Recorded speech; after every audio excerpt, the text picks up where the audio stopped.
It's a big one. It's a big one. We got to talk about this. We got to talk about explosive diarrhea. Probably the worst possible things I can think about. But it looks like in Michigan, 2 people have died because of it. 2 people have died, making this the first deaths reported because of this outbreak. Also today, health officials in Michigan reported the first deaths in the U.S. related to a cyclosporiasis outbreak. According to a statement, quote, both individuals had significant underlying health conditions that may have been impacted by cyclosporiasis and dehydration.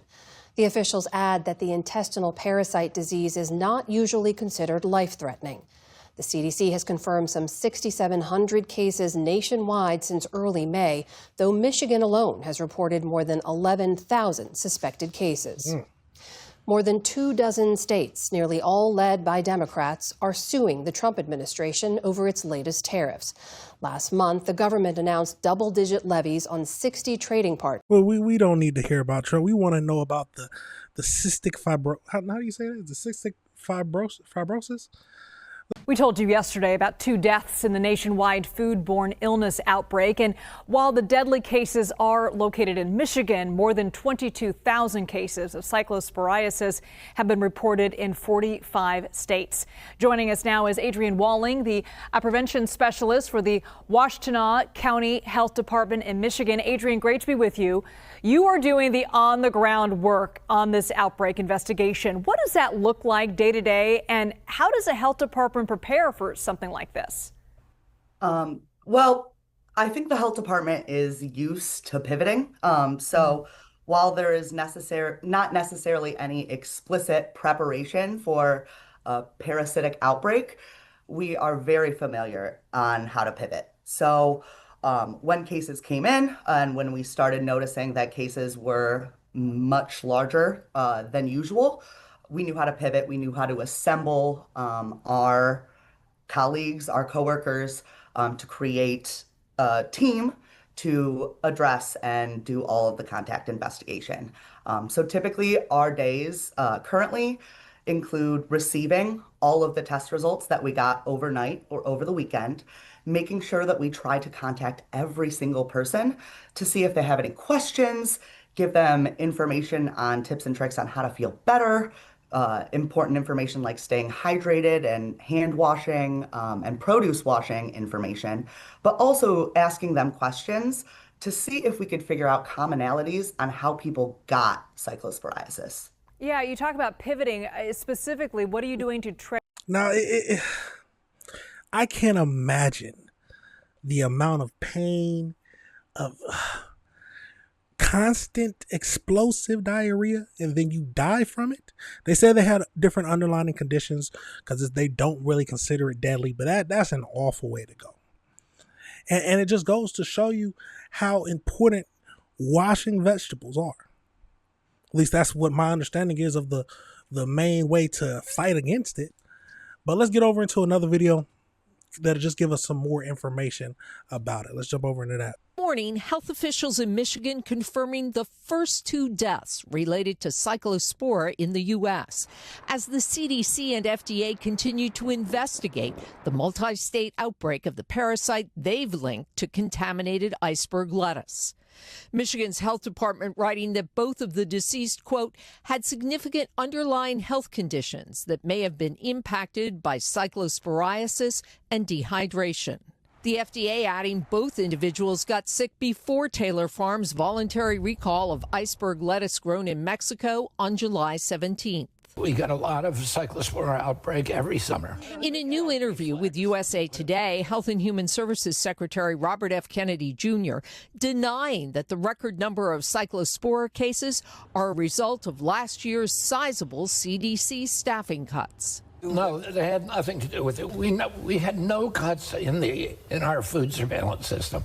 A microscopic parasite that thrives in warm climates, cyclospora causes severe stomach illness, but is rarely deadly, according to health experts. In the majority of instances, it just makes you miserable for a period of time. So far this summer, there have been more than 6,700 lab-confirmed cases of cyclosporiasis by the CDC. The agency also saying it's aware of an additional 11,500 unconfirmed cases. I thought it was the stomach flu, and then I had 3 days where I didn't have any symptoms, and then it came back really badly. 63-year-old Lauren Roan says she's been sick for a month and counting. Some people may think this is just a... Nah, hold on. That is crazy. I wonder if she means when she's sick, did she experience that type of pain for the whole month? She said it came off and then came back on. Jesus Christ. More than 3 days, and I'm thinking I'm about to die. Jeez, let's keep going though. illness that's inconvenient and perhaps embarrassing. What would you say to that? I don't think it's inconvenient at all. I think it's life-threatening. Now, once again, according to medical experts, cyclosporiasis is rarely life-threatening on its own, but it can become life-threatening when it's combined with other health issues like diabetes or cardiovascular issues or cancer. And that's the thing to really watch out for, especially if you have somebody who's immunocompromised, like someone who's going through cancer treatment. All right, scary. All right. That is, with a lot of these diseases, we saw that with COVID and everything like that. It's when someone has these underlying health conditions, diabetes, cancer, and different things that's already affecting their immune system, and they get something like this, that's when it becomes a deadly and possibly deadly disease. But let's keep going over and let's get over into the AI breakdown just to get more details about this whole thing. So, as we know, the health officials have confirmed 2 deaths in Michigan linked to the historic nationwide cystic fibrosis outbreak. These are the first known deaths in the United States caused by the parasites. They said that both deceased individuals had significant underlying health conditions, and their conditions were severely impacted by the cystic fibrosis symptoms.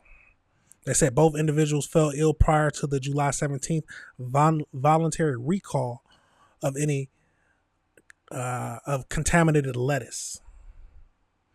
So the total U.S. cases is around 18,000, over 18,000 confirmed or under investigation across 45 states. The hardest hit states with 11,234 recorded cases and 193 hospitalizations is Michigan. And then 423 people nationwide require inpatient care. Michigan officials report a drop of 2,000 weekly cases, down from its peak of 3,500. So it's basically saying that the outbreak is starting to wane. The FDA and the Centers for Disease Control traces the multi-state spike to contaminated iceberg lettuce sourced from central Mexico. The produce was grown in Taylor Farms, Mexico, which issued a massive voluntary recall on July 17th. This tainted lettuce blends with supplies to restaurants, including Taco Bell, as well as major retail chains like the Walmart stores and select market side brands. So the main symptoms and risks that people are talking about, and medical risks, so older individuals, young children, immunity compromised individuals. They say that it multiplies rapidly in vulnerable bodies, inducing intense fluid loss.